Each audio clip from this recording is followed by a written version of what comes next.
Hi viewers, welcome to our channel. ప్రస్తుతం మనతో పాటు సీనియర్ జర్నలిస్ట్ దాము బాలా సార్ వారితో మాట్లాడాం. నమస్కారం సార్. నమస్తే సార్, పవన్ కళ్యాణ్ గారికి సినిమా ఇండస్ట్రీ నుంచి పెద్ద ఎత్తున మద్దతు లభిస్తుందని చెప్పేసి వార్తలు రావడం కూడా చూస్తున్నాం. ఈవెన్ త్రివిక్రమ్ శ్రీనివాసరావు గారు కూడా సపోర్ట్ చేశారు, వైసీపీని ఓడించని ఒక స్టేట్మెంట్ ఇచ్చారని కూడా వార్తలు వచ్చాయి. అసలు దీంట్లో నిజమెంత ఉంది? పవన్ కళ్యాణ్ గారి పట్ల అంటే స్టార్ హీరోస్ ఉన్నారు కదా, చాలామంది స్టార్ హీరోస్, వాళ్ళు ఎవరు కూడా రెస్పాండ్ అవ్వలేదు, ట్వీట్ కూడా చేయలేదని కూడా కొన్ని వార్తలు వస్తున్నాయి. దీనిపై మీ ఒపీనియన్స్? త్రివిక్రమ్ శ్రీనివాస్ అన్నాడని ఒకే ఒక వెబ్సైట్లో మాత్రం నేను న్యూస్ చదివాను, ఇంకెక్కడా కనిపించలేదు. వెతికాను కూడా. మరి ఆయన చెప్పాడా లేదా, చెప్తే ఏదో ఒక ఫామ్లో చెప్పాలి కదా, వీడియోనా రిలీజ్ చేయాలి లేకపోతే ట్వీట్ అన్నా చేయాలి. అవైతే ఎక్కడా నాకు కనపడలేదు. కాబట్టి దాని మీద ఎక్కువ మనం మాట్లాడి వేస్ట్. చెప్పాడా లేదో తెలియదు మనకి.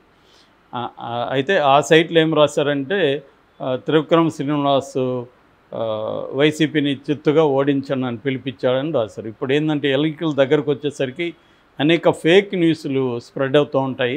సో మనం దాని మీద నమ్మి మనం చెప్పలేము. కాబట్టి నేనైతే అది ఫేక్ అని అనుకుంటున్నాను. ఏదేమైనా త్రివిక్రమ్ అయితే మాట్లాడినట్టు ఎక్కడా లేదు. ఇక పవన్ కళ్యాణ్కి సినిమా ఇండస్ట్రీ పెద్ద ఎత్తున మద్దతు చెప్తున్నారని తెలుగుదేశం మీడియా వాళ్ళు రాసుకుంటున్నారు. కానీ అంత పెద్ద ఎత్తున వస్తుందా అనేది మనం చూస్తే ఇప్పటివరకు ఆయనకు మద్దతు దొరికిన వాళ్ళు ఎవరెవరు చెప్పారు అనేది చూస్తే ముందుగా ఫస్ట్ ఆయనకి మద్దతు మరి వాళ్ళు చెప్పారా, వీళ్ళని డబ్బులు ఇచ్చి తీసుకొచ్చారా తెలియదు. కానీ మొత్తం జబర్దస్త్ టీం అంతా దిగారు. నాగబాబు ఆల్రెడీ వాళ్ళతో ఉన్నాడు, వాళ్ళని పట్టుకొచ్చినాడు అనేది ఎక్కువ మంది చెప్తున్నారు. వాళ్ళకి డబ్బులు కూడా ఇచ్చారనే ఆరోపణలు ఉన్నాయి. సరే, డబ్బులు ఇచ్చారా వాళ్ళు వచ్చారా అనేది పక్కన పెడితే జబర్దస్త్ టీం అయితే పవన్ కళ్యాణ్ తరఫున ప్రచారం చేస్తున్నారు. అది కాకుండా ఇంటి నటులు వాళ్ళ ఇంట్లోనే డజన్ మంది ఉన్నారు. అందులో ప్రధానంగా నాగబాబు, ఆయన ఎట్లాగో ఉన్నాడు జనసేనలో. నాగబాబు వాళ్ళ భార్య ఆమె వచ్చింది. తర్వాత నాగబాబు కొడుకు వరుణ్ తేజ్ వచ్చాడు. దాని తర్వాత వాళ్ళ చిరంజీవి, పవన్ కళ్యాణ్, నాగబాబు వాళ్ళ సిస్టర్ ఉంది కదా, ఆ సిస్టర్ పిల్లలు ఇద్దరు, సాయిధరం తేజ్ అండ్ వైష్ణవ్ తేజ్. ఇప్పుడు వీళ్ళు మనకి కనిపించే ఇది. వాళ్ళల్లో ఇంకెవరు రాలేదు, మిగతా నటినట్లు కానీ ఎవరు రాలేదు. అట్లాగే అల్లు అర్జున్ కూడా ఆ ఫ్యామిలీని లెక్కేసుకోవాలి కదమ్మా. కానీ అల్లు అర్జున్ రాలేదు, కనీసం ట్వీట్ చేయలేదు. మిగతా రామ్ చరణ్ రాలేదు, చిరంజీవి కూడా రాలేదు. రామ్ చరణ్ ఏమో ట్వీట్ చేశాడు, చిరంజీవి వీడియో రిలీజ్ చేశాడు. మా తమ్ముడు ఎంత ప్రజల కోసం ఆయన ఎట్లా చేస్తున్నాడు అది అని చెప్పాడు. మా అమ్మ ఏడుస్తుందని చెప్పాడు, నేను కూడా బాధపడుతున్నా అని చెప్పాడు. ఆయన అంటే అధికారం లేకుండా నేను ఇంత చేస్తే, అధికారం ఉంటే ఇంకెంత చేస్తాడు, కాబట్టి మీరు ఎన్నుకోండి అన్నాడు. అంతవరకే ఉంది. ఆయన ఢిల్లీ వెళ్ళిపోయాడు, ఆయనకు వచ్చిన పద్మవిభూషణ్ అవార్డు తీసుకురావడానికి. సో ఏదేమైనా చిరంజీవి డైరెక్ట్గా ఎన్నికల్లో పార్టిసిపేట్ చేయలేదు, ఇటు రామ్ చరణ్ కూడా రాలేదు. మిగతా వాళ్ళు సినిమా వాళ్ళ ఫ్యామిలీకి బయట ఉన్న వాళ్ళు ఎవరెవరు ఇచ్చారంటే, నాకు ఇప్పటివరకు కనబడిన వాళ్ళల్లో నాని ఒకడు ఇచ్చాడు, నాని ఒక ట్వీట్ చేశాడు. అట్లాగే రాజు తరుణ్ చేశాడు. తర్వాత సంపూర్ణేష్ బాబు చేశాడు. వీళ్ళు కాకుండా నాగవంశీ ప్రొడ్యూసరు, ఆయన ఎట్లాగూ పవన్తో సినిమాలు తీసేవాడే. సో నాగవంశీ ఆయన క్యాంపెయిన్ కూడా చేస్తానని చెప్తున్నాడు. ఇది ఇప్పటి వరకు మనకి ఇండస్ట్రీలో ఆయనకి దొరికిన సపోర్టు. నటికుమార్ ఏదో ప్రకటనలు ఇస్తున్నాడు. నటికుమార్ ఎప్పటి నుంచి కూడా వైసీపీకి యాంటీ, కాబట్టి అది పెద్ద విషయం కాదు.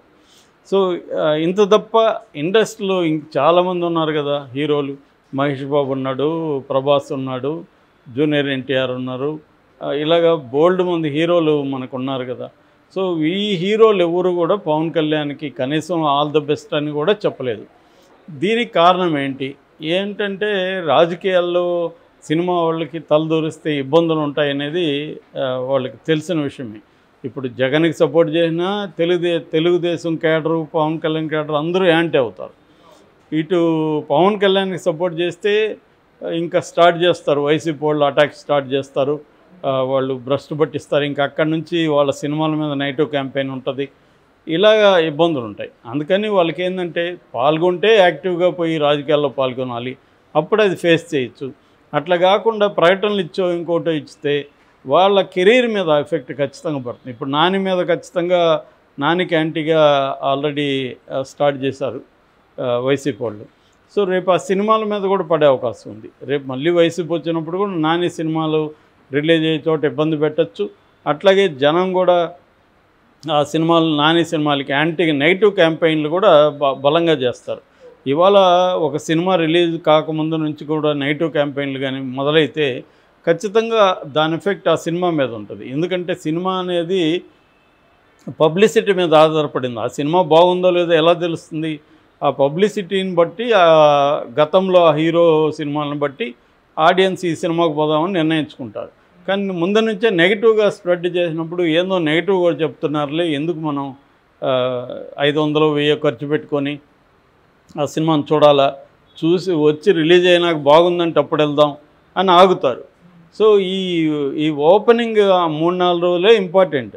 ఆ ఓపెనింగ్ ఎంత బాగా వస్తే ఆ సినిమా దాన్ని బేస్ చేసుకొని ఇంకొద్ది రోజులు ఆడుతుంది, డబ్బులు కూడా ఓపెనింగ్ 3-4 రోజుల్లోనే రికవర్ అయిపోతుంది.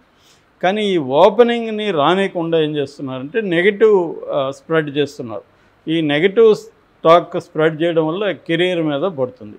అట్లాగే రేపు జగన్ వచ్చాడు అనుకో, ఆల్రెడీ జగన్ ఇండస్ట్రీ పట్ల కొంత కోపంగానే ఉంటాడు. దానికి కూడా నేపథ్యం ఉంది. ఎందుకంటే వాళ్ళ నాన్న వైఎస్ఆర్కే ఇండస్ట్రీ ఎప్పుడు సపోర్ట్ చేయలేదు. ఇండస్ట్రీ అంతా ప్రధానంగా చంద్రబాబు వైపే ఉండింది. దానికి కూడా ప్రధాన కారణం హిస్టారికల్గా ఎన్టీ రామారావు ఉండడం, ఎన్టీ రామారావు తరపున అనేక మంది తెలుగుదేశం తరపున ఉండడం, రెండోది కమ్మ డామినేషన్ ఇండస్ట్రీలో ఉండడం. సో ఇప్పుడైతే కమ్మ అండ్ కాపు కలుపుకోవచ్చు మనం. ఈ 2 డామినేషన్ కనిపిస్తుంది ఇండస్ట్రీలో. రెడ్లకు సంబంధించిన హీరోలు సంఖ్య తక్కువే ఉంటుంది. వాళ్ళు పెద్ద రెడ్డి హీరోని చూస్తే పేర్లు అయితే రెడ్డి పేర్లు పెడతారు, కానీ సినిమాల పేర్లు హీరోలు రెడ్ల హీరోలు చాలా తక్కువ మంది ఉంటారు.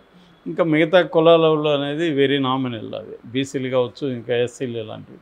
సో ఈ క్రమంలో తెలుగుదేశానికే ట్రెడిషనల్గా ఉంది, వైఎస్ఆర్కి లేదు. వైఎస్ఆర్కి ఆ సిసి రెడ్డి ప్రొడ్యూసర్ ఒకరు, ధర్మవరం సుబ్రహ్మణ్యం వీళ్ళిద్దరే అప్పట్లో ఉండింది. తర్వాత కాలంలో పోసాని కృష్ణమురళి వచ్చాడు, తర్వాత ఆలీ వచ్చాడు. పృథ్వీ వచ్చి అతనేదో ఆ స్కాండల్లో ఇరుక్కొని అతను బయటకు వచ్చేసాడు. అతను కూడా ఇప్పుడు పృథ్వీ కూడా జనసేనలో చేరాడు. సో ఏదేమైనా పవన్ కళ్యాణ్కి అయితే బలమైన సినిమా సెక్షన్ ముందుకు రాలేదు. దీనికి కారణం నేను ఇందాక చెప్పినట్టుగా సినిమా కెరీర్ ఇవాళ ఇంత ముందులాగా 50 రోజులు 100 రోజులు ఆడే ప్రసక్తి లేదు. 3 రోజులు 4 రోజుల్లోనే మొత్తం లాగేయాలి. సో అది నెగిటివ్. ఇప్పుడు సోషల్ మీడియా వెరీ యాక్టివ్గా ఉంది కాబట్టి, రెండోది వైసీపీ సోషల్ మీడియా చాలా యాక్టివ్గా ఉంటుంది. పవన్ కళ్యాణ్కి కానీ మద్దతు ఇస్తే వాళ్ళు విపరీతంగా అటాక్ చేస్తారు. సో ఆ భయం అయితే ఉంది. సో అందుకని కొంతమంది అనసూయ లాంటి వాళ్ళు నన్ను రమ్మంటే నేను వస్తాను ఇలాగ స్టేట్మెంట్లు ఇచ్చినప్పటికి కూడా ముందుకు కలవలేని పరిస్థితి. అట్లాగే పవన్ కళ్యాణ్తో పనిచేసిన డైరెక్టర్లు కావచ్చు, పవన్ కళ్యాణ్తో పనిచేసిన హీరోలు కావచ్చు, వీళ్ళు కూడా ఎవరు ఇవ్వాలి. నిజానికి డైరెక్టర్లకి పెద్ద ప్రాబ్లం ఉండకపోవచ్చు, ప్రొడ్యూసర్లకి, కానీ వాళ్ళు కూడా భయపడే ఇది పరిస్థితి కనిపిస్తుంది. ఎందుకన్నా మంచిది మనం పవన్ కళ్యాణ్కి అసోసియేట్ అయితే రేపొద్దున ఏం ప్రాబ్లమ్స్ వస్తున్నాయి. రెండోది ఏంటంటే పవన్ కళ్యాణ్ కూడా ఇండస్ట్రీలో అంత చిరంజీవి గారికి ఉన్నట్టుగా మంచి రిలేషన్స్ ఉండవు. ఎందుకంటే ఆయన కొంత ఇంట్రోవర్ట్, అందరితో కలవడు ఫ్రీగా. ఆయనకి ఎవరో కొంతమంది లిమిటెడ్ సర్కిల్ ఉంటారు, వాళ్ళతో తప్ప ఆయన ఫ్రీగా అందరితో కలవడం, మాట్లాడడం, సోషలైజింగ్ అవ్వడం, పార్టీలకు పోవడం ఇటువంటివి పవన్ కళ్యాణ్కి లేదు. దానివల్ల కూడా వ్యక్తిగత స్థాయిలో పవన్ కళ్యాణ్ని సపోర్ట్ చేయడానికి ఎవరు ముందుకు రాలేదు.